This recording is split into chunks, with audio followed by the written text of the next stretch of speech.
Puji Tuhan, kembali lagi kita akan belajar firman Tuhan melalui pendalaman Alkitab Berea. Kita akan angkat pujian, Aku Rindu Mengenalmu.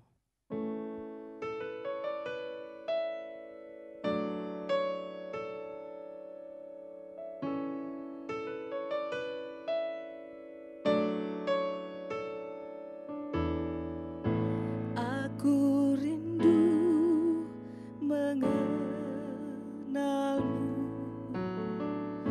mengenalmu secara pribadi, bukan hanya ku kagumi semua karya dan ciptaanmu, tapi tiada ku kenal pribadi, semuanya sia-sia saja. Angkat pujian ini lagi dari awal. Aku rindu mengenalmu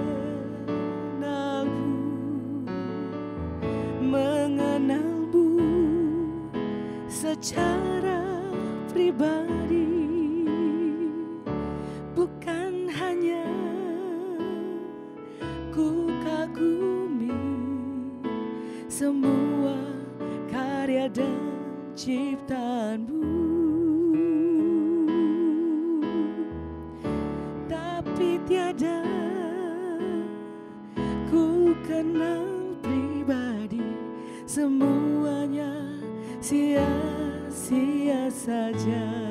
Aku mengenalmu, ku mengenalmu secara pribadi, hingga ku tahu rencanamu. Aku mengenalmu secara pribadi, lewat firman dan Roh Kudus ku kenal. Aku mengenalmu secara pribadi, hingga ku tahu rencanamu. Aku mengenalmu secara pribadi, lewat firman dan Roh Kudus ku kenal. Lewat firman dan Roh Kudus ku kenal. Lewat firman dan Roh Kudus ku kenal. Haleluya, haleluya, haleluya. Puji Tuhan, mari kita satu dalam doa. Bapa di sorga, saat ini Tuhan kami bersyukur kalau kami kembali lagi Tuhan akan belajar sebentar tentang firman Tuhan melalui PA Berea ini Tuhan. Engkau yang menolong kami, mampukan kami Tuhan untuk mengerti, untuk menyerap sebanyak-banyaknya firman Tuhan yang akan kami dengar nanti Tuhan.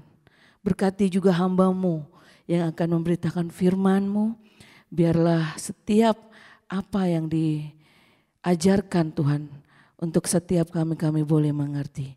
Terima kasih Bapa yang baik, kami bersyukur, kami berdoa hanya di dalam nama Tuhan Yesus Kristus. Haleluya, amin. Puji Tuhan, kembali lagi kita akan angkat pujian, Allah mana seperti Allahku.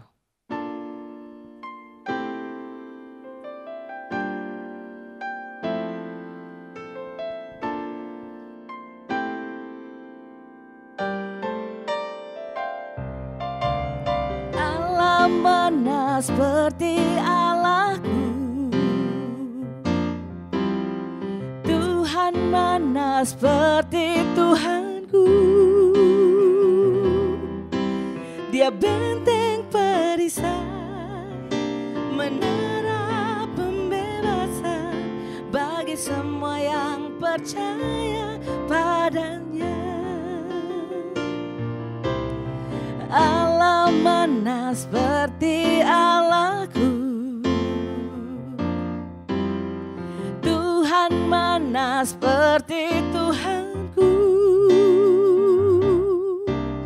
Dia latihku berperang, pimpinku jadi pemenang.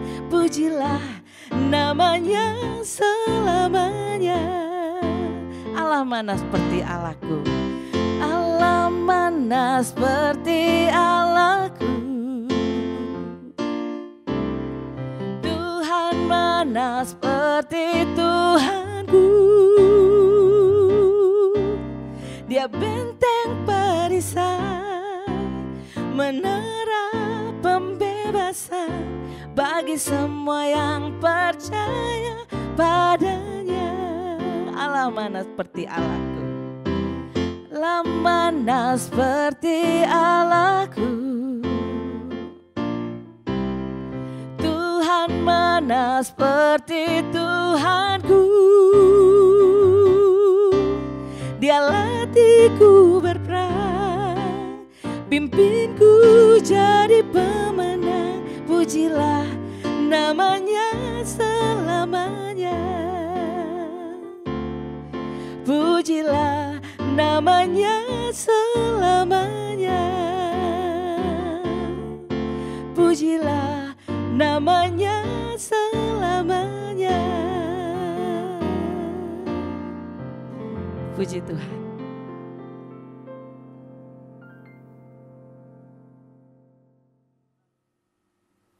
Haleluya. Kembali lagi dalam pendalaman Alkitab Berea di Senin yang ketiga ini, Bapak Ibu Saudara. Kita akan melanjutkan materi yang minggu lalu sudah membahas tentang mengapa ada dua perjanjian di dalam satu buku Alkitab kita. Dan mengingatkan kembali pelajaran yang Senin yang lalu bahwa perjanjian yang dibuat oleh Tuhan sebenarnya adalah satu kehendak Allah dalam upaya untuk mengembalikan manusia di dalam kondisi seperti semula ketika manusia belum jatuh ke dalam dosa.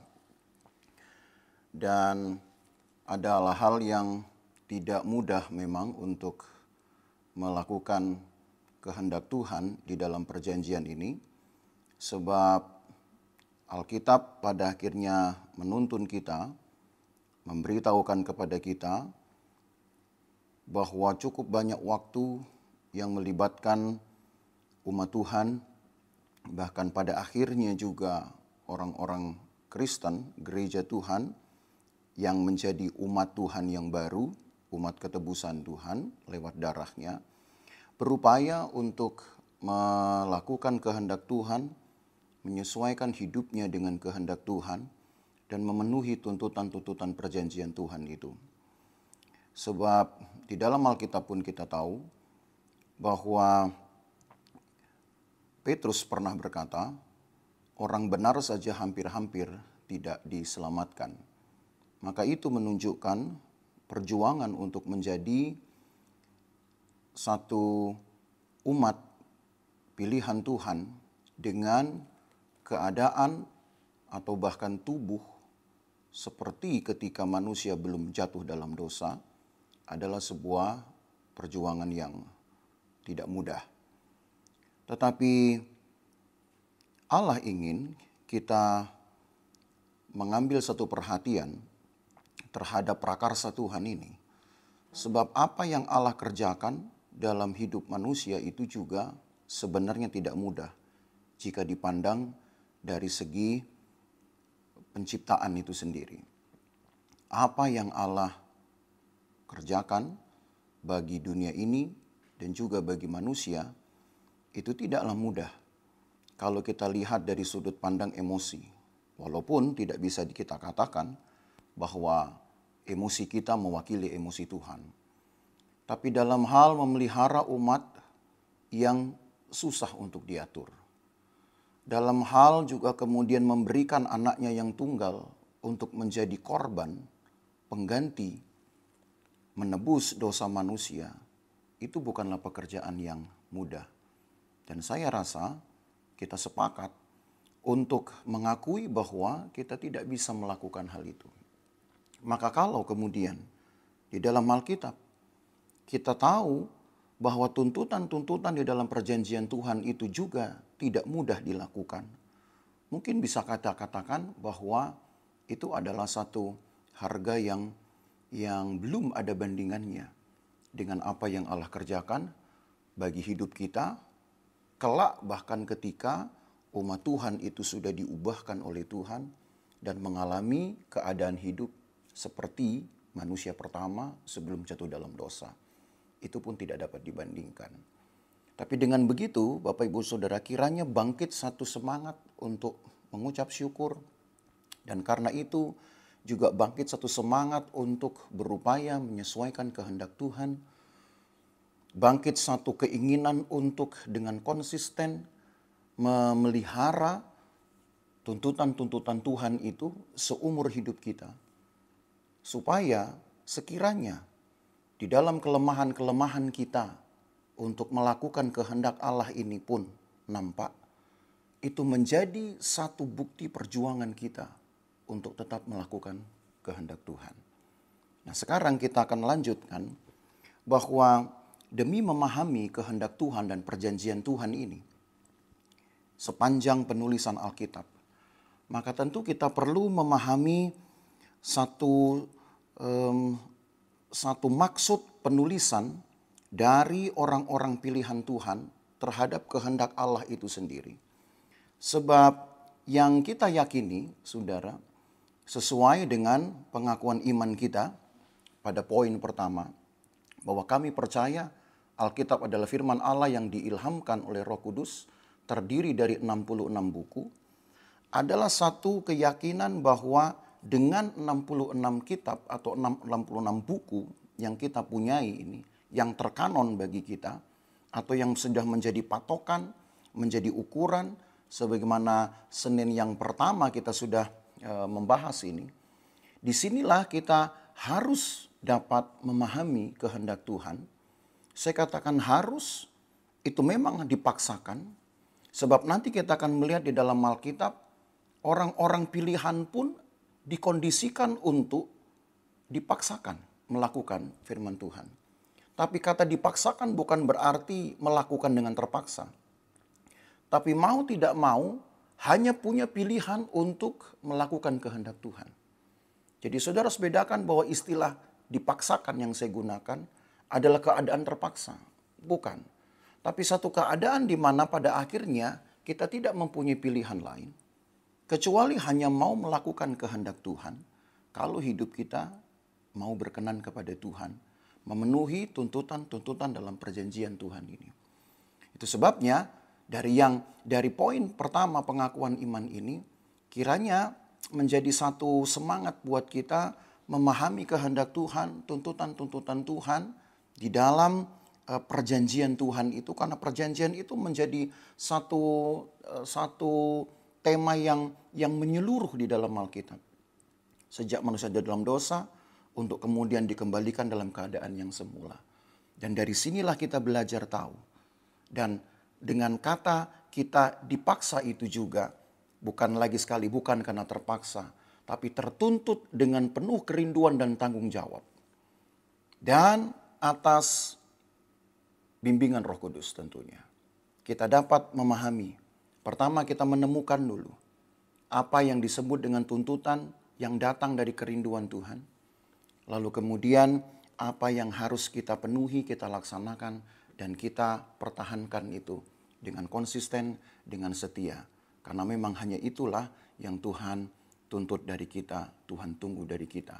Dan karena di dalam 66 buku, banyak sekali tema-tema yang dapat dilihat, maka kita perlu memetakan atau menyusun, saudara, satu tema-tema yang berkesinambungan dari perjanjian lama sampai perjanjian baru, untuk nanti akhirnya membantu kita memahami kehendak Allah di dalam penulisan Alkitab kita ini dari Kejadian sampai Wahyu. Maka kalau saudara tahu di dalam perjanjian lama kita, ada 39 kitab yang tersusun di sana, terkanon di dalam perjanjian lama, dari Kejadian sampai kitab Maleakhi, maka dapat dikelompokkanlah 3 kelompok besar dari bagian ini. Yang pertama disebut dengan Pentateuch, dari kitab Kejadian sampai kitab Ulangan. Nah, di dalam Pentateuch inilah sumber redaksi susunan dari perjanjian lama itu terbentuk yang akan menjadi fondasi dari bangunan perjanjian lama secara utuh. Lalu bagian kedua ada yang disebut dengan kitab nabi-nabi. Nah, di dalam kitab nabi-nabi ini pengalaman-pengalaman umat Tuhan yang juga pada akhirnya harus diteguhkan lewat berbagai pengalaman-pengalaman khusus dari orang-orang pilihan yang menjadi suara Tuhan. Dan itu disebut kemudian dengan kata nabi. Mereka mencoba untuk mengajak orang Israel memahami Tuhan dan keinginan hati Tuhan terhadap umatnya, walau itu cukup sulit. Tetapi apa yang nabi-nabi Tuhan suarakan ini, pada akhirnya nanti kalau kita pelajari, tentu harus pelan-pelan Bapak Ibu Saudara, dan kita masih punya banyak waktu untuk belajar di pendalaman Alkitab Berea ini. Maka apa yang nabi-nabi Tuhan suarakan kepada orang Israel untuk untuk membuat mereka memperhatikan kehendak Allah ini, keinginan Allah ini, itu semua mengacu kepada apa yang tertulis di dalam Pentateuch, di dalam kitab Kejadian sampai kitab Ulangan. Maka dengan sendirinya Pentateuch ini memberi gambaran, walaupun samar-samar, tentang keinginan Tuhan, Allah pencipta terhadap alam semesta, terhadap umat kesayangannya, bukan hanya melalui gagasan-gagasan yang dituangkan di dalam bentuk tulisan hikmat di dalam perjanjian lama, tetapi juga melalui lembaga representatif yang mewakili kehadiran Tuhan. Dan itu tertuang di dalam perjanjian. Yang ketika tuntutan-tuntutan itu diperhadapkan kepada manusia, itulah yang kemudian menjadi aturan, menjadi hukum. Atau di dalam konteks Israel, itu sebenarnya menjadi pokok pengajaran yang harus diajarkan turun-temurun supaya keturunan Israel, umat Tuhan ini dapat menyesuaikan diri dengan syarat-syarat di dalam perjanjian. Jadi kata hukum yang digunakan di dalam Alkitab atau dikenal untuk memahami Alkitab dengan kata hukum Taurat tidaklah sama dengan pengertian atau definisi di dalam kamus kita, saudara. Sebab kata hukum di dalam Alkitab, dalam pemahaman Alkitab atau khususnya hukum Taurat adalah pokok-pokok pengajaran yang sebenarnya adalah poin-poin, detail-detail atau rinci-rinci dari syarat-syarat yang manusia harus lakukan supaya mereka dapat menyesuaikan diri dengan kehendak Tuhan dan betul-betul menjadi umat yang dikehendaki Tuhan. Nah, dari tema-tema dari dua susunan ini, dua kelompok ini, karena masih ada satu kelompok lain yang disebut dengan Ketuvim dan kita belum melihat itu. Dua kelompok besar itu tadi saya katakan Pentateuch, ini Kejadian sampai kitab Ulangan. Lalu kelompok besar kedua disebut dengan kitab nabi-nabi. Ini yang paling banyak memang mengisi perjanjian lama dengan riwayat-riwayat dan pengalaman-pengalaman hidup umat Tuhan.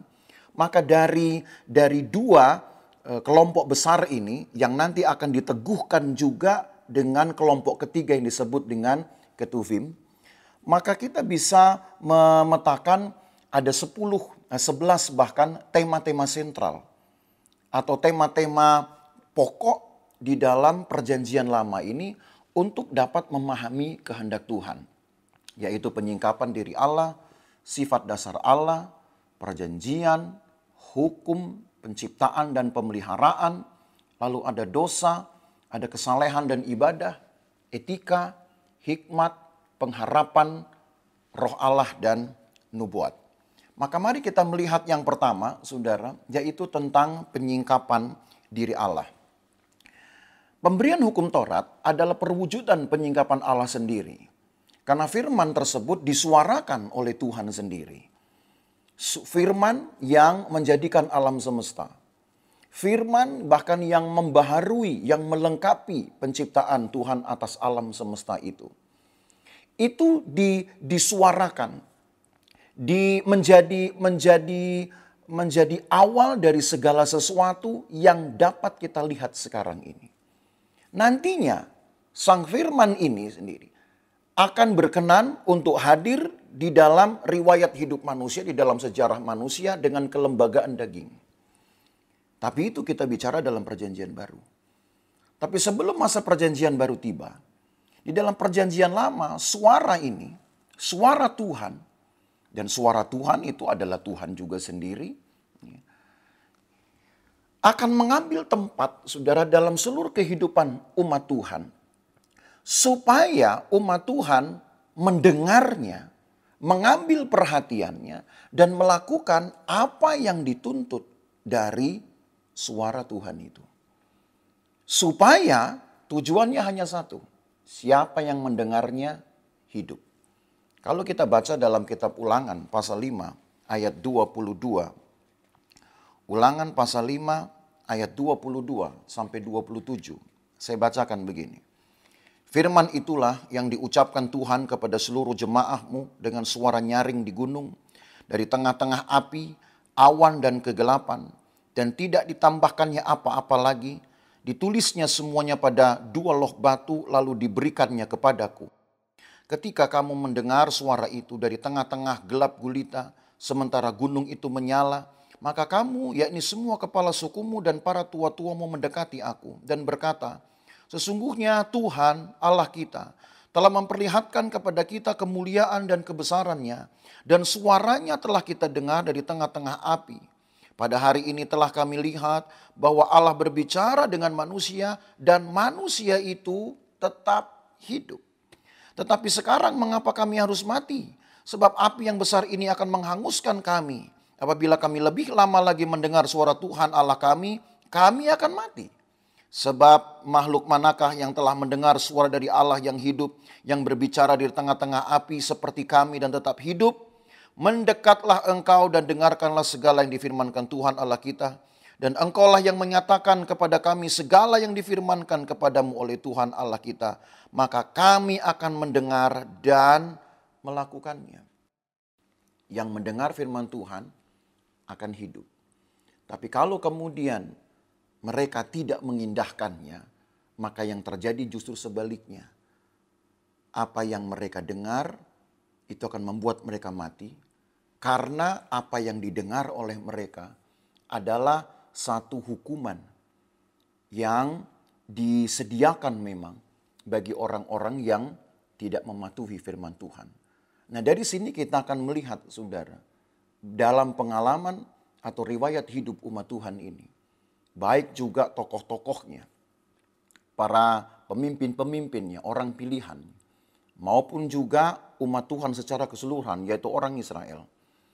Apa yang mereka alami, apa yang mereka rasakan, apa yang mereka alami, entahkah mereka memperoleh hidup atau sebaliknya mereka mati. Dan itulah yang terjadi sepanjang pengisahan perjanjian lama ini. Dan menarik bagi kita tentu belajar, sebab apa yang tersedia bagi kita dalam perjanjian lama itu adalah pembelajaran iman bagi kita, saudara. Seperti tadi saya katakan bahwa PL ini dibangun, saudara, di atas perjanjian-perjanjian yang sudah dibuat atau memang dibuat di dalam Pentateuch. Jadi dari ayat inilah kita tahu suara Tuhanlah yang membuat kita hidup. Karena suara Tuhanlah yang menjadikan alam semesta. Suara Tuhanlah yang membuat manusia ini ada. Suara Tuhanlah yang membuat manusia ini dapat bertahan hidup. Dan itu kita akan lihat di dalam riwayat umat Tuhan di dalam perjanjian lama. Maka Allah tidak hanya menyatakan diri melalui gagasan-gagasan. Tetapi di dalam dan melalui peristiwa-peristiwa penyelamatan yang penuh kuasa terhadap orang-orang pilihan dan bahkan umat pilihannya akan membuktikan, saudara, bahwa Tuhan terus memperhatikan, bahwa Tuhan mengasihi umatnya, tidak peduli seberapa banyak umatnya berbuat dosa. Tapi Allah tidak pernah mengganti perjanjiannya. Kalaupun nanti kita akan ketemu dengan istilah Allah membaharui perjanjiannya, itu bukan berarti mengganti perjanjiannya, tetapi meneguhkan apa yang sudah dijanjikannya pada masa-masa sebelumnya. Kita mempunyai Tuhan yang luar biasa, saudara. Bahkan ketika manusia gagal untuk menyesuaikan hidupnya dengan tuntutan-tuntutan Tuhan, Dia tidak mengganti satu perjanjian yang menguntungkan dirinya. Walaupun sebenarnya kalau secara emosi kita bisa berkata apa salahnya Allah berbuat sesuatu yang menguntungkan dirinya. Tapi Allah bukan manusia. Kita tidak bisa berpikir tentang Allah seperti kita memikirkan diri kita sendiri. Dan itulah yang harusnya membuat kita bermegah, saudara. Mari kita melihat bahwa dari penyingkapan diri Allah ini ada sedikitnya 8 hal atau 8 pengalaman, saudara, yang dapat menguatkan kita, meneguhkan kita, mengkonfirmasi tentang penyingkapan diri Allah ini menjadi satu tema dari sekian banyak tema yang akan kita bahas. Ada 11 tema tadi dan memang itu akan memakan waktu cukup lama. Tapi lebih baik kita belajar pelan-pelan supaya kita dapat memahami, kita menguasai, dan yang diharapkan tentu oleh Tuhan adalah respon kita. Ya. Kalau kita sendiri tidak mengambil waktu untuk memperhatikan, maka kita tidak tahu apa yang harus kita ambil sebagai langkah-langkah praktis hidup kita. Maka dari penyingkapan diri Allah ini kita lihat, saya memberi kepada saudara 8 contohnya. Walaupun ini sebenarnya hanyalah merupakan satu contoh kecil dari sekian banyak sebenarnya tema-tema tentang penyingkapan diri Allah. Tapi kiranya dari 8 contoh ini kita dapat menyelesaikannya hari ini untuk melihat sebenarnya apa yang ingin Allah kerjakan atau apa yang ingin Allah perhatikan, ya Allah berikan sebagai perhatian kepada kita dari penyingkapan diri Allah ini. Yang pertama dari Kejadian pasal 12 ayat 1 sampai 4. Mari kita melihat Kejadian 12 ayat 1 sampai 4.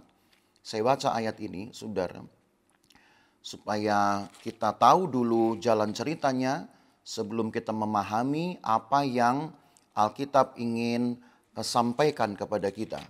Kejadian pasal yang ke-12 ayat 1 sampai 4 tertulis demikian.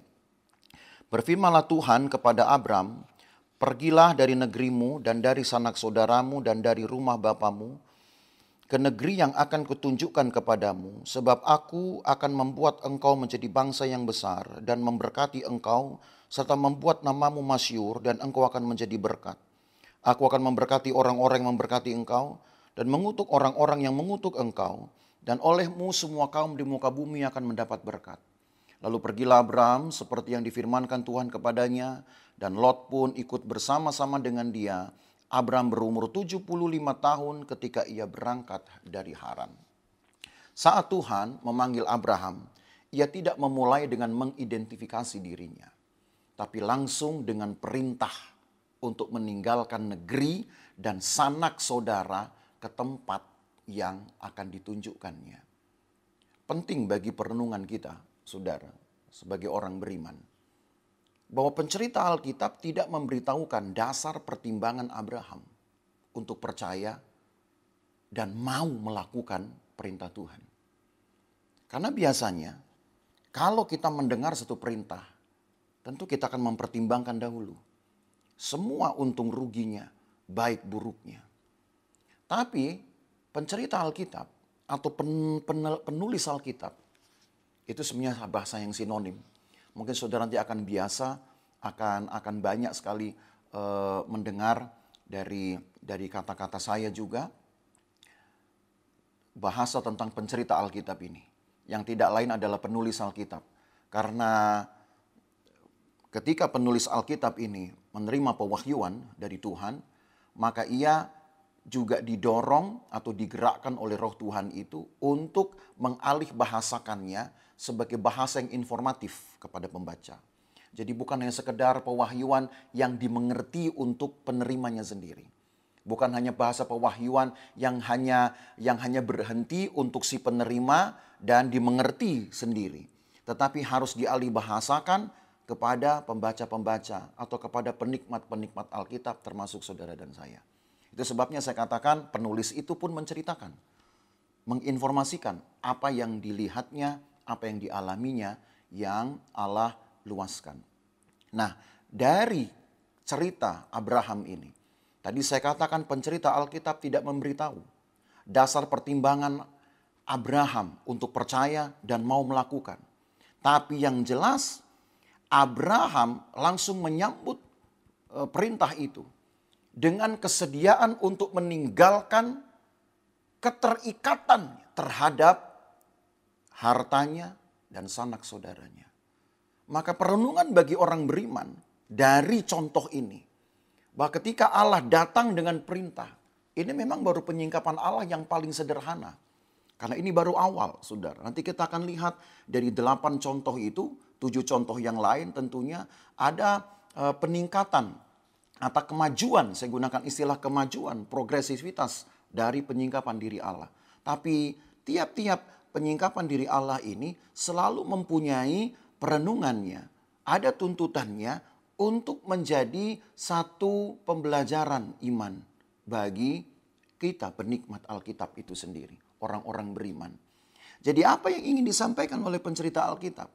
Ketika Abraham menerima perintah sebagai bentuk penyingkapan diri Allah yang paling awal di dalam Alkitab ini adalah kesediaan untuk meninggalkan keterikatan alamiah secara radikal. Artinya dengan cara yang ekstrim, dengan cara cepat. Tidak perlu membuat pertimbangan-pertimbangan. Yang jelas Abraham yakin kalau Allah yang menciptakan segala sesuatu, yang menyediakan bahkan kehidupan, maka kemanapun dia pergi, apapun yang dia putuskan, itu tidak akan membuat dia kehilangan sesuatu. Kalaupun dia harus meninggalkan sesuatu, maka meninggalkan sesuatu bukan berarti dia kehilangan sesuatu. Ingat ini saudara, seringkali kita susah untuk meninggalkan sesuatu. Meninggalkan yang terikat di dalam hati kita. Karena kita biasanya langsung menyamakan kata meninggalkan itu sama dengan kehilangan. Tapi ketika Abraham meninggalkan, mungkin sesaat awalnya itu seperti dia kehilangan. Tapi toh pada akhirnya sepanjang cerita Alkitab dan nanti saudara mau tidak mau juga harus membaca kisah ini saudara secara beruntun dari Kejadian 12 ini. Abraham justru mendapatkan jauh lebih banyak dari apa yang ia tinggalkan. Meninggalkan sesuatu, melepaskan keterikatan bukan berarti kehilangan. Kita seringkali sudah takut karena yang dipikirkan kita adalah kehilangan. Tetapi kalau kita mau belajar, saudara, seperti yang Abraham lakukan. Inilah uniknya pencerita Alkitab. Menghadapkan kepada kita bukan satu pertimbangan lagi. Tapi hanya kata ya. Hanya kata ya. Satu kesediaan secara radikal. Saya tidak mau tahu apa yang terjadi atas hidup saya nanti. Tapi yang saya tahu kalau Tuhan sang pemberi hidup memerintahkan sesuatu, maka hanya ada kehidupan di jalan-jalan kita. Hanya ada kehidupan, saudara, di dalam masa depan kita. Nah itu yang pertama kita lihat di dalam Kejadian 12. Kalau kita kemudian beranjak ke dalam Kejadian 15 dan Kejadian 17. Lagi ketika Tuhan mendatangi Abram, maka sudah ada sebuah penetapan perjanjian secara formal.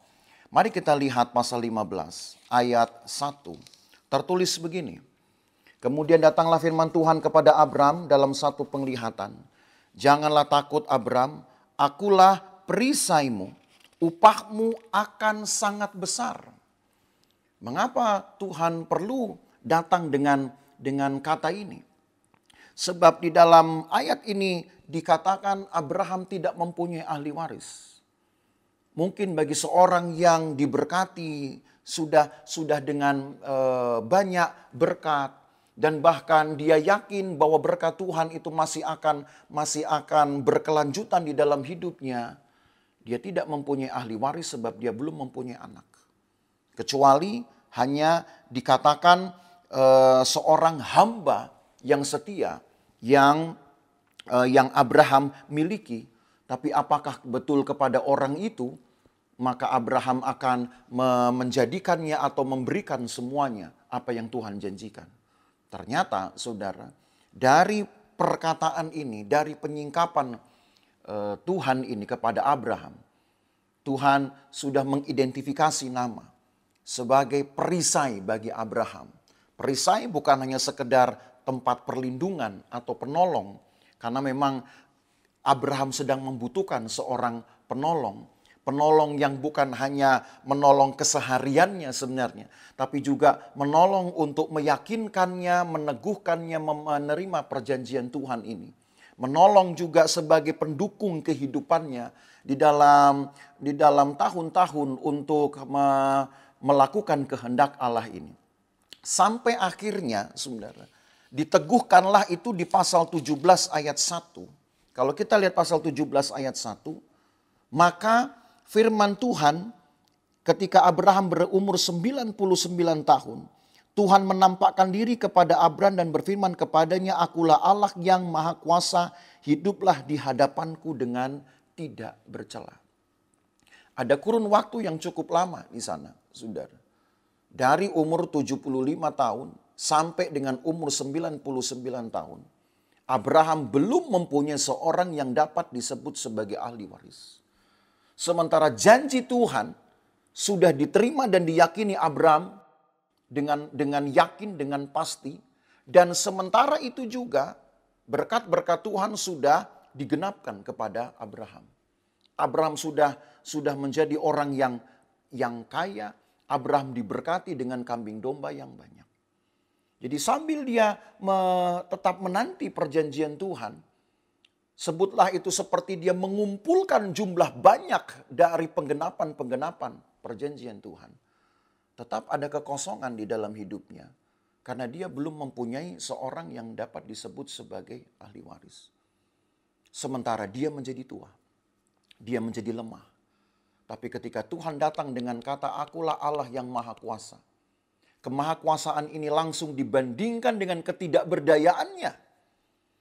Tetapi di dalam ketidakberdayaan itu, Allah tetap menuntut satu respon. Yaitu seperti kepada Abraham, "Maka engkau harus hidup di hadapanku dengan tidak bercela."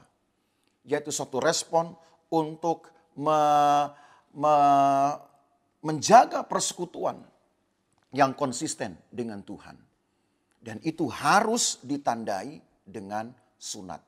Karena kalau kita lihat ayat yang ke-10, maka tanda ini diminta, yaitu tanda sunat itu sendiri. Maka apa yang menjadi perenungan bagi kita, Bapak Ibu Saudara orang beriman, bahwa sunat itu adalah tanda kepemilikan yang mempersekutukan kita dengan Tuhan. Seberat apapun tanggungan yang kita hadapi untuk melakukan kehendak Tuhan. Tapi Dia, Allah El Shaddai, Dia akan berdiri dan menyediakan diri sebagai penolong yang akan melindungi apa yang Allah berikan sebagai berkat-berkat kita dengan kemahakuasaannya. Kita adalah umat yang diberkati. Tapi seringkali berkat-berkat Tuhan itu menjadikan kita takut. Menjadikan kita terikat. Saudara ingat bahwa Abraham sudah kaya lebih dahulu. Sebelum dipanggil Tuhan dia sudah kaya. Tapi ketika dia meninggalkan itu, dia tidak mempunyai pertimbangan lain kecuali hanya berubah secara radikal. Berani meninggalkan. Dan dia diberkati juga. Bahkan dia memiliki apa yang jauh lebih banyak dari yang dia tinggalkan. Tapi ingat Bapak Ibu Saudara, kadang berkat itu pun bisa membuat hati kita jauh dari Tuhan. Maka dari sinilah kita tahu ketika Tuhan menyingkapkan namanya di dalam satu episode lain dalam kehidupan Abraham. Penyingkapan Allah kepada Abraham untuk yang kesekian kalinya. Setelah Abraham diberkati. Allah datang dengan satu jaminan bahwa aku akan ada sebagai penolong. Apa yang engkau takutkan di dalam kelemahanmu, aku jamin itu akan Aku menyertai, aku jamin itu akan mendukung, sehingga ketakutan itu seharusnya tidak boleh ada. Jadi apa yang menakutkan hidup saudara? Bahkan ketika engkau diberkati oleh Tuhan, engkau menjadi takut kehilangan hartamu. Maka saudara, sebenarnya makin malanglah hidup kita. Sementara apa yang Abraham alami, itu justru sedang menuju kepada satu jumlah besar dari penggenapan janji Allah ini. Memang dalam hidup kita pasti ada tanggungan-tanggungan berat, saudara. Melakukan kehendak Allah itu tidak ringan. Tapi yang jelas ketika kita melakukannya dan Tuhan memberkati hidup kita karena itu, jangan juga kemudian berkat itu membuat kita jauh dari Tuhan. Allah akan menolong kita. Allah akan menjadi perisai bagi kita, saudara. Nah, melanjut kepada Kejadian 28 dan Kejadian 32. Saya sengaja menggabung ini karena ini adalah pengalaman yang sama dari Yakub. Ini satu periode yang sudah jauh lagi dari periode cucu Abraham. Ketika Tuhan menyingkapkan dirinya kepada Yakub di Betel dalam pelarian setelah Yakub memperoleh berkat kesulungan dari Ishak ayahnya. Maka ketika dia berada di Betel, Allah kemudian menyatakan dirinya dan menyebutkan satu identitas yang memiliki hubungan dengan kakek dan ayahnya. Mari kita lihat di dalam pasal 28 ayat yang ke-13. Pasal 28 ayat yang ke-13 kitab Kejadian. Ketika dia melihat dalam satu mimpi, tapi mimpi itu hanyalah satu sarana dari penyataan Allah. Bukan berarti mimpi itu hanyalah sekedar bunga orang tidur saja, saudara. Tapi mimpi itu adalah sarana dari penyataan Allah. Maka dalam pasal 28 ayat yang ke-13 tertulis, berdirilah Tuhan di sampingnya dan berfirman, Akulah Tuhan Allah Abraham, nenekmu dan Allah Ishak, tanah tempat engkau berbaring ini akan kuberikan kepadamu dan kepada keturunanmu. Apa yang pernah dijanjikan Allah kepada Abraham diulangi ketika Yakub di dalam pelarian. Saudara bayangkan, orang yang masih ada dalam pelarian, yang belum jelas masa depannya. Lagi-lagi, secara manusiawi tentu tidak salah mungkin, atau hal yang lumrah saya katakan. Kalau kita kemudian membuat pertimbangan-pertimbangan, ini masih pelarian, belum jelas bahkan tujuannya. Walaupun ibunya menyuruhnya untuk pergi ke Padan Aram, ke tempat kerabat dari Ribkah ibunya, yaitu di rumah Betuel. Tetapi saudara, bagaimanapun juga di dalam pelarian, tentu yang dipikirkan oleh Yakub adalah bagaimana saya bisa menjauhkan diri dari masalah. Dan kebanyakan mungkin manusia akan memikirkan hal itu dulu, belum memikirkan tentang masa depannya. Memikirkan dulu apa yang bisa saya lakukan secepat mungkin untuk menghindar dulu dari satu masalah. Tapi di titik itu Allah sudah berjanji bahwa tanah yang dijalani oleh Yakub akan diberikan kepada keturunannya. Dan Yakub menyimpannya itu, saudara. Yakub itu percaya, dan kenapa saya katakan begitu? Karena sepanjang penceritaan Alkitab, 20 tahun kemudian sedikitnya, ketika Yakub sudah melalui masa sebutlah itu masa karantinanya di rumah Laban, mertuanya, menjadi penggembala domba bagi mertuanya. 20 tahun, karena 7 tahun pertama dia bekerja untuk mendapatkan Rahel. Tetapi kemudian harus diberikan dulu Lea, kakaknya. Dia tambahkan lagi 7 tahun. 14 tahun sudah. Ditambah 6 tahun lagi kerelaan dari dirinya sendiri untuk tetap bekerja pada Laban mertuanya. 20 tahun kemudian ketika dia harus keluar dari rumah Laban itu untuk menghidupi keluarganya sendiri, maka di tepi sungai Yabok, ini 20 tahun sejak dari penyingkapan Allah di Betel. 20 tahun kemudian, mari kita lihat pasal 32. Di tepi sungai Yabok, Yakub berkeras untuk meminta identitas yang jelas dari orang yang bergumul dengan dia. Mari kita lihat dalam pasal 32 ayat yang ke-29 dan 30 tertulis begini.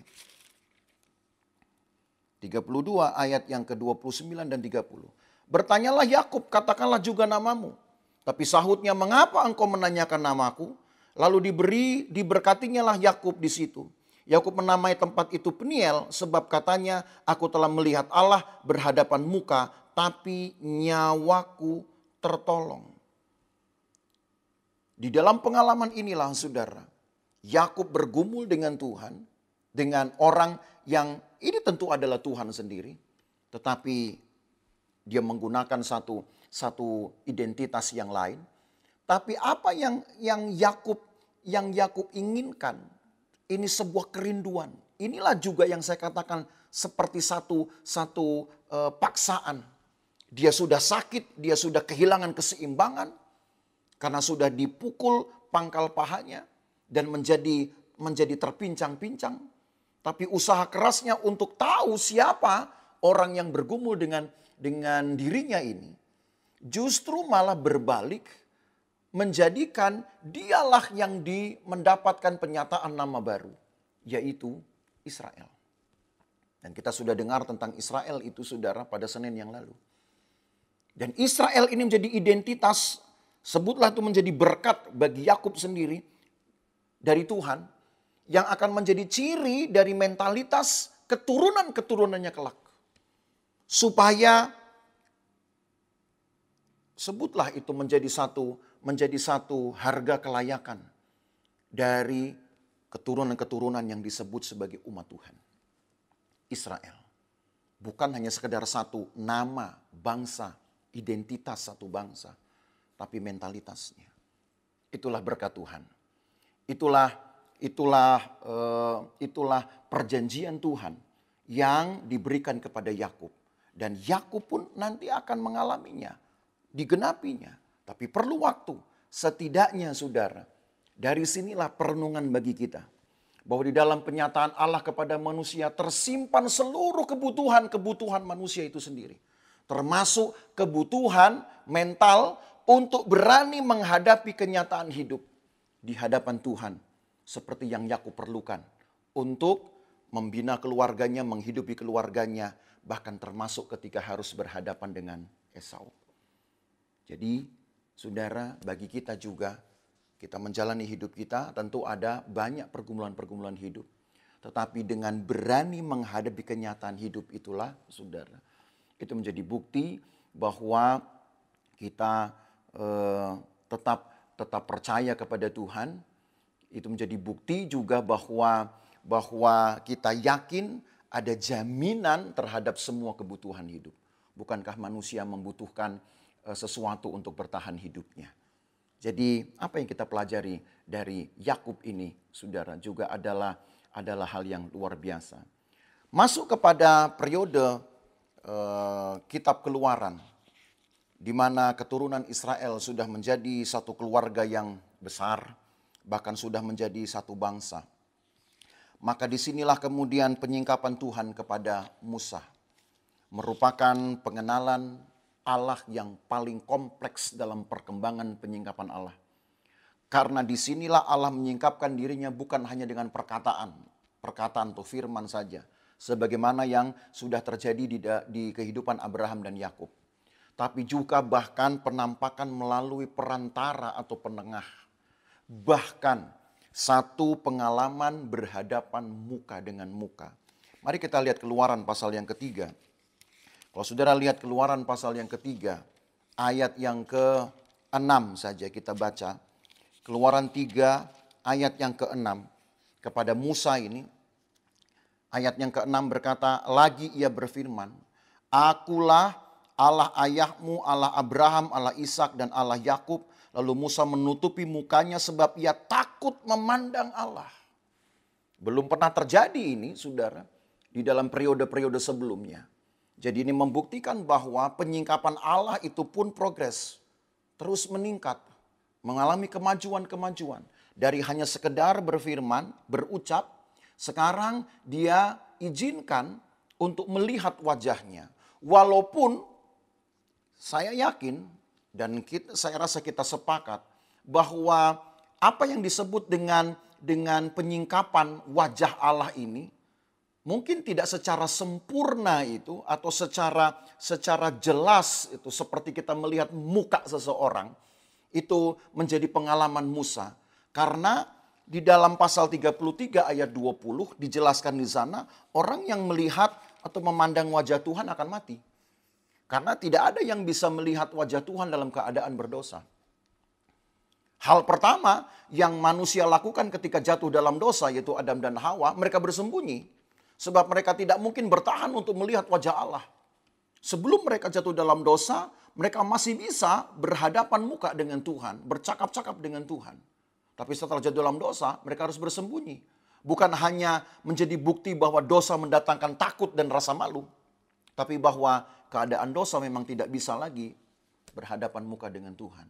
Maka apa yang Allah izinkan terjadi atas hidup Musa ini, itu merupakan satu kehendak Allah yang luar biasa, saudara. Walaupun tadi saya katakan kita tidak bisa juga memahami secara jelas seperti kita memandang muka orang lain, muka sahabat kita, atau muka dari anggota-anggota rumah kita. Tapi yang jelas bahwa penyataan Allah itu real. Penyingkapan Allah ini adalah nyata. Ketika ia mengawali dengan firman, tapi kemudian dia menyatakan diri bahkan dengan satu nama khusus. Setelah berhadapan muka itu dengan Musa, dia menyatakan diri dengan nama khusus di ayat 14, masih di pasal 3. Dikatakan bahwa namanya itu hanya disebutkan dengan kata, baca ayat 14 saudara, firman Allah kepada Musa, aku adalah aku. Lagi firmannya, beginilah kau katakan kepada orang Israel itu, akulah aku telah mengutus aku kepadamu. Ini adalah satu nama yang sebenarnya menunjukkan keberadaan Allah yang tanpa akhir. Sebab di dalam bahasa Ibrani, kata ini menunjukkan satu kata yang tidak mempunyai awal dan tidak mempunyai akhir. Mungkin dalam kesempatan berikut kita akan melihat lebih rinci. Tapi karena hari ini porsi kita hanya ingin melihat dulu contoh-contoh penyingkapan Allah, maka kita simpan rahasia dari nama ini. Tapi yang jelas bahwa di dalam nama ini ada jaminan kelepasan Israel. Itu sebabnya kepada Musa lah nama ini diberikan. Sebab nanti Musa lah yang akan memimpin bangsa ini ketika Tuhan melepaskannya dari rumah perbudakan orang-orang Mesir. Maka apa yang menjadi renungan bagi kita saudara? Bahwa penyataan dari nama Tuhan ini sudah cukup menjadi jaminan bagi hubungan yang terus-menerus dengan dia, dengan Tuhan di dalam ibadah-ibadah kita.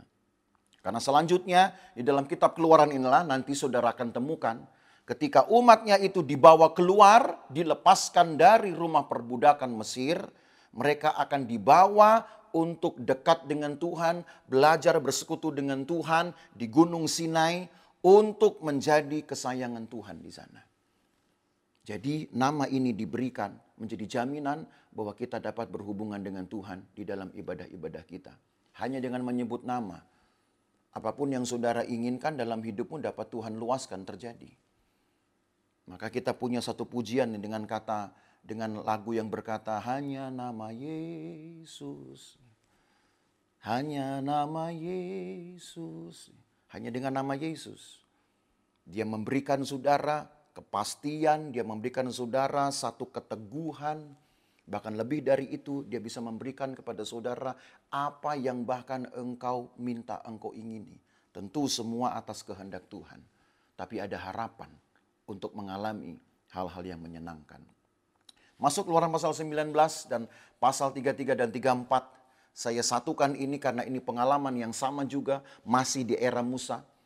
Ini membuktikan satu kemajuan atau progresivitas dari penyingkapan Allah terlihat dalam bagian ini. Ketika Allah tidak lagi hanya berkomunikasi dengan manusia, namun mintakan diri dalam tindakan-tindakan. Jadi ini progres lain. Tadi di era Abraham dan Yakub hanya firman-firman saja. Lalu kemudian di era Musa awal ketika Musa diutus Tuhan, maka Tuhan sudah membuat penyingkapan itu dengan perantara, bahkan dengan wajahnya sendiri dia perlihatkan.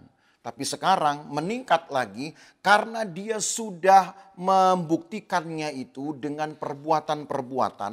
Maka kalau kita baca Keluaran 19, saudara, ayat 3 dan 4. Keluaran 19 ayat 3 dan 4. Dikatakan begini. Lalu naiklah Musa menghadap Allah dan Tuhan berseru dari gunung itu kepadanya. Beginilah kau katakan kepada keturunan Yakub dan kau beritakan kepada orang Israel.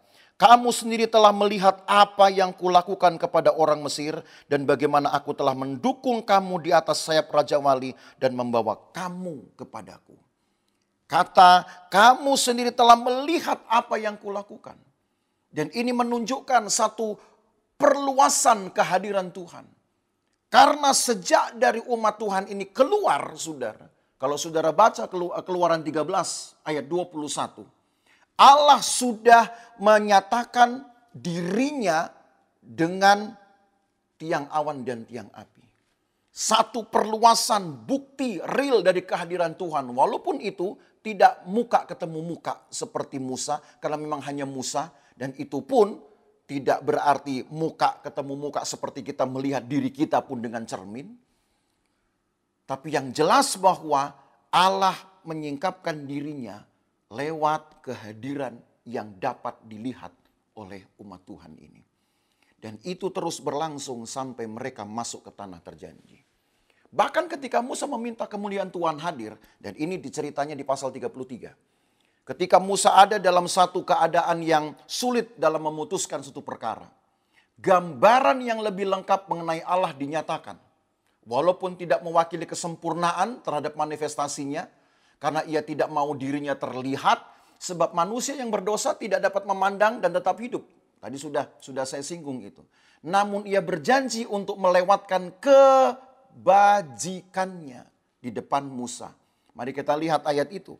Dalam kitab Keluaran pasal 33. Keluaran 33 ayat yang ke-8. Musa keluar pergi ke rumah itu. Bangunlah seluruh bangsa itu dan berdirilah mereka masing-masing di pintu kemahnya. Dan mereka mengikuti Musa dengan matanya sampai ia masuk ke dalam kemah. Apabila Musa masuk ke dalam kemah itu, turunlah tiang awan dan berhentilah di pintu kemah dan berbicara Tuhan dengan Musa di sana. Setelah seluruh bangsa itu melihat bahwa tiang awan berhenti di pintu kemah, maka mereka bangun dan sujud menyembah masing-masing di pintu kemahnya. Dan Tuhan berbicara kepada Musa dengan berhadapan muka seperti seorang berbicara kepada temannya. Kemudian kembalilah ia ke perkemahan. Tetapi abdinya Yosua bin Nun, seorang yang masih muda, tidaklah meninggalkan kemah itu. Lalu berkatalah Musa kepada Tuhan, memang engkau berfirman kepadaku, suruhlah bangsa ini berangkat, tapi engkau tidak memberitahukan kepadaku siapa yang akan kuutus bersama-sama dengan aku. Namun demikian engkau berfirman, aku mengenal namamu dan juga engkau mendapat kasih karunia di hadapanku. Lalu loncat ayat yang ke-18. Tetapi jawabnya, perlihatkanlah kiranya kemuliaanmu kepadaku.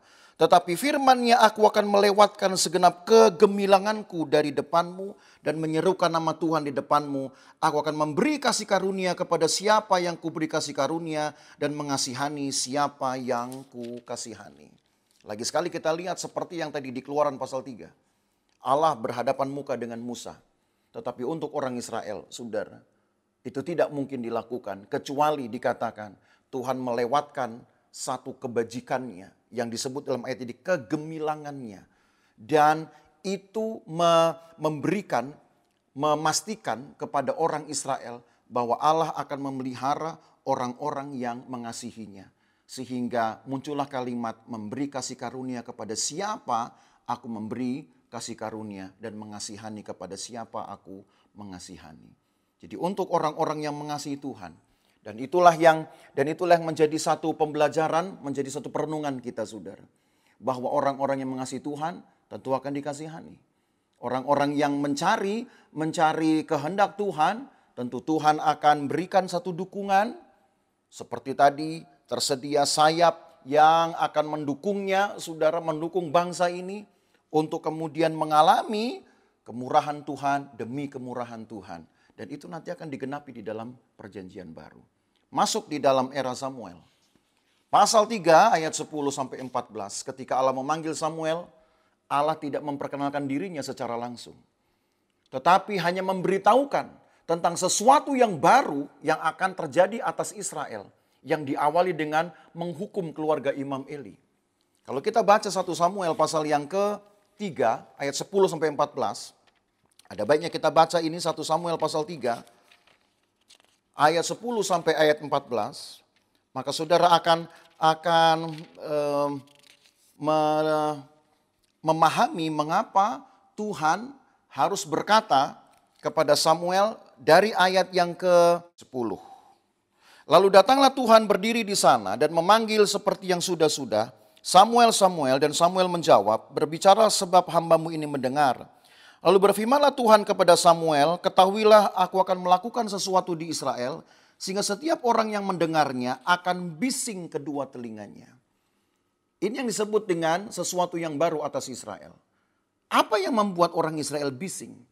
Kalau saudara baca kemudian pasal demi pasal, sampai kemudian datangnya pasal 7, maka tema yang diangkat oleh pencerita Alkitab adalah karena umat Tuhan tidak mengambil perhatian untuk mendengar suara Tuhan. Maka Tuhan menyebabkan kekalahan sehingga tabut Tuhan pun dirampas oleh orang Filistin. Dan kalaupun kemudian umat Tuhan dapat mengambilnya kembali, tetapi tabut Tuhan itu tidak kembali lagi di tempatnya di Silo. Dan itu memakan waktu 20 tahun sesuai dengan penceritaan Alkitab. Jadi perenungan bagi kita orang beriman saudara, bahwa setiap orang yang mendengar ini akan bising kedua telinganya, membuka kesadaran bagi kita untuk mengambil perhatian dengan suara Tuhan ini. Sebab apa yang Samuel lakukan ini, respon cepatnya itu, itulah sebenarnya yang sedang hilang di dalam kehidupan keluarga Imam Eli dan mungkin hilang di dalam kehidupan kita sekarang. Maka marilah kita belajar untuk mengambil perhatian pada suara Tuhan ini. Sebab suara Tuhan inilah saudara yang nanti menentukan hidup kita. Mendengar suara Tuhan inilah yang menentukan nanti nasib hidup kita, jalan hidup kita. Apa yang akan kita alami kelak ditentukan dengan mendengar suara Tuhan. Kalaupun kemudian umat Tuhan ini pada akhirnya dapat mengalami kemenangan-kemenangan mereka, maka kemenangan itu pun baru akan dialami di era yang lain. Daudlah kemudian yang dapat mengembalikan tabut Tuhan itu ke tempatnya. Tapi itu perlu makan waktu 20 tahun. Tapi bagi orang-orang Israel di zaman Samuel sendiri, kalaupun mereka mengalami kemenangan itu hanya sesaat saja. Tapi pada akhirnya kalau saudara baca sampai pasal 7 saja dari kitab 1 Samuel ini, saudara tahu bahwa yang hilang di situ adalah mendengar suara Tuhan. Tidak ada kemenangan sejati. Bangsa ini tidak lagi didakuti oleh musuh-musuhnya. Dan itu tentu menjadi satu kerugian buat kita, saudara. Masuk dalam kitab Yesaya, ketika Yesaya dipanggil oleh Tuhan, Yesaya adalah nabi yang mendahului satu suara untuk orang Israel yang sudah disebut sebagai bangsa yang najis mulutnya, najis kehidupannya. Maka ketika Tuhan menyatakan diri sebagai Sang Raja Tuhan semesta alam, Yesaya 6 ayat 1 sampai ayat 5. Maka itu menunjukkan bahwa Tuhan sebenarnya menguasai segala sesuatu. Saudara, Tuhan yang dapat melakukan bahkan kesembuhan kepada orang-orang beriman, kalau itu menjadi perenungan bagi kita. Hanya dengan satu, menanggapi suara Tuhan. Tadi di era Samuel itu pun menjadi masalah. Tetapi yang ditambahkan dalam kitab Yesaya ini adalah bahwa Allah sebenarnya punya keinginan untuk selalu berbalik dan menyembuhkan umatnya dari semua sakitnya. Sakit bibirnya yang najis, sakit pikirannya yang selalu melawan Allah, sakit dari hatinya yang selalu menggerutu dan tidak puas kepada Tuhan. Allah selalu punya keinginan untuk berbalik dan menyembuhkan mereka. Tapi justru yang terjadi lewat suara Yesaya sampai Tuhan berkata, kita baca Yesaya pasal 6, saudara.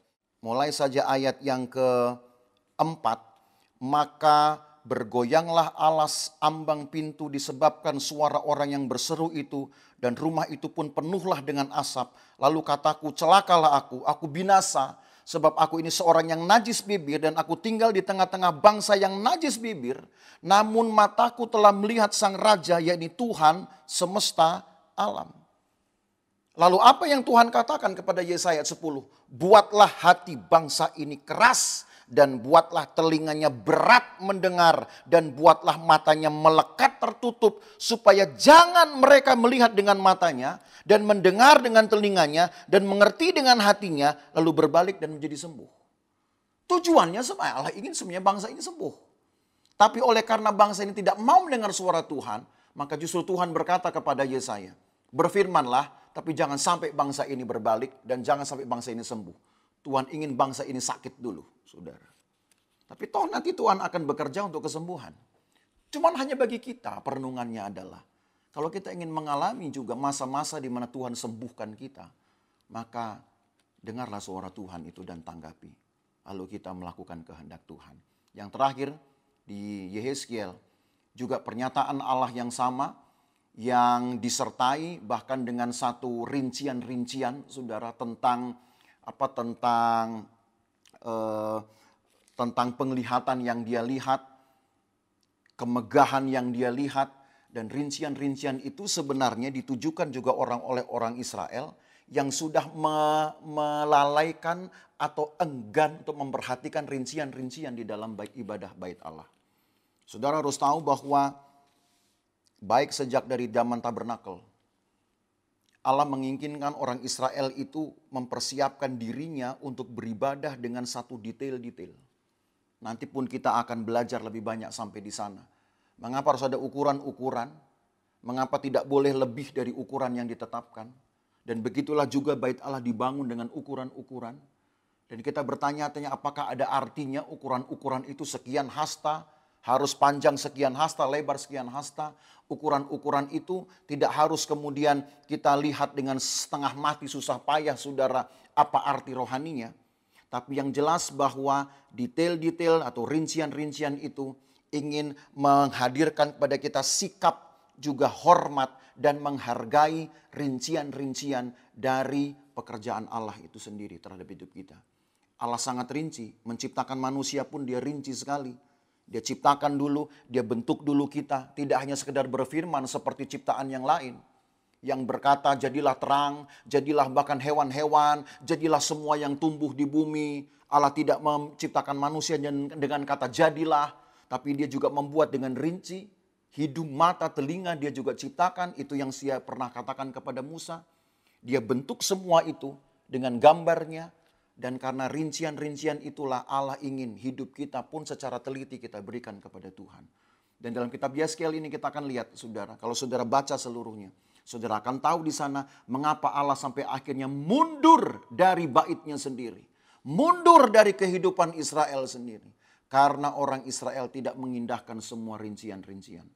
Pada Senin yang lalu, saudara sudah belajar juga bahwa ada korban-korban sebetulnya yang juga ditetapkan untuk menjadi bagian di dalam ibadah Israel.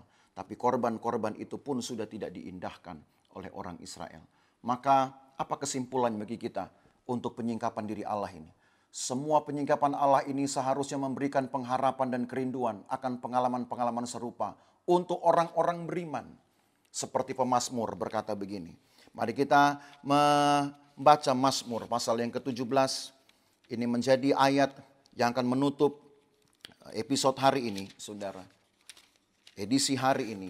Mazmur pasal yang ke-17, ayat yang ke-15.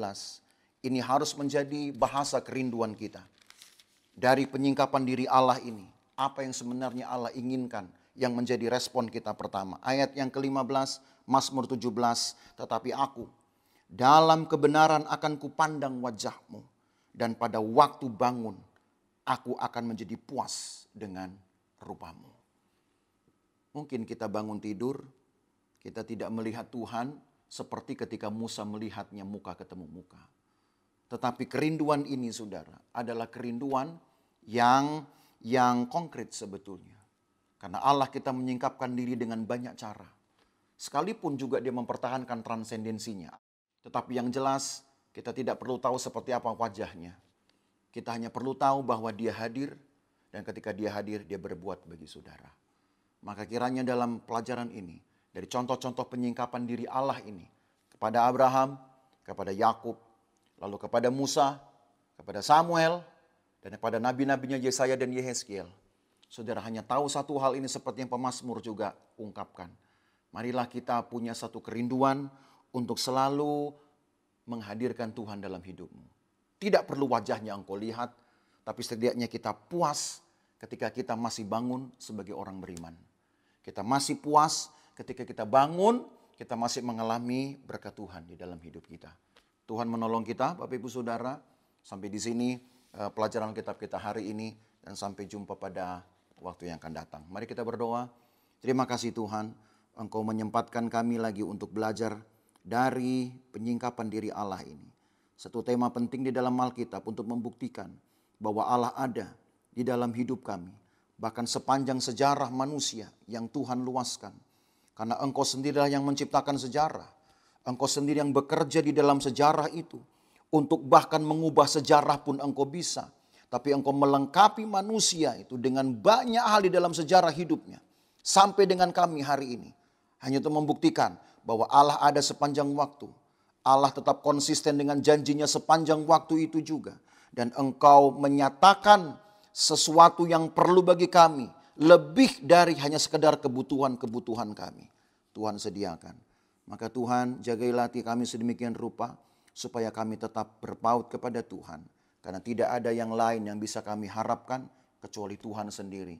Karena Tuhan sudah membuktikannya itu di dalam firman-Mu. Tuhan besertalah dengan kami. Besertalah dengan umat-Mu sepanjang hari-hari ini Tuhan. Sampai pada waktunya Tuhan akan menggenapkan seluruh perjanjian-Mu di dalam hidup kami. Sebagaimana yang firman Tuhan tuliskan. Dalam nama Tuhan Yesus Kristus kami berdoa. Mengucap syukur. Haleluya. Amin.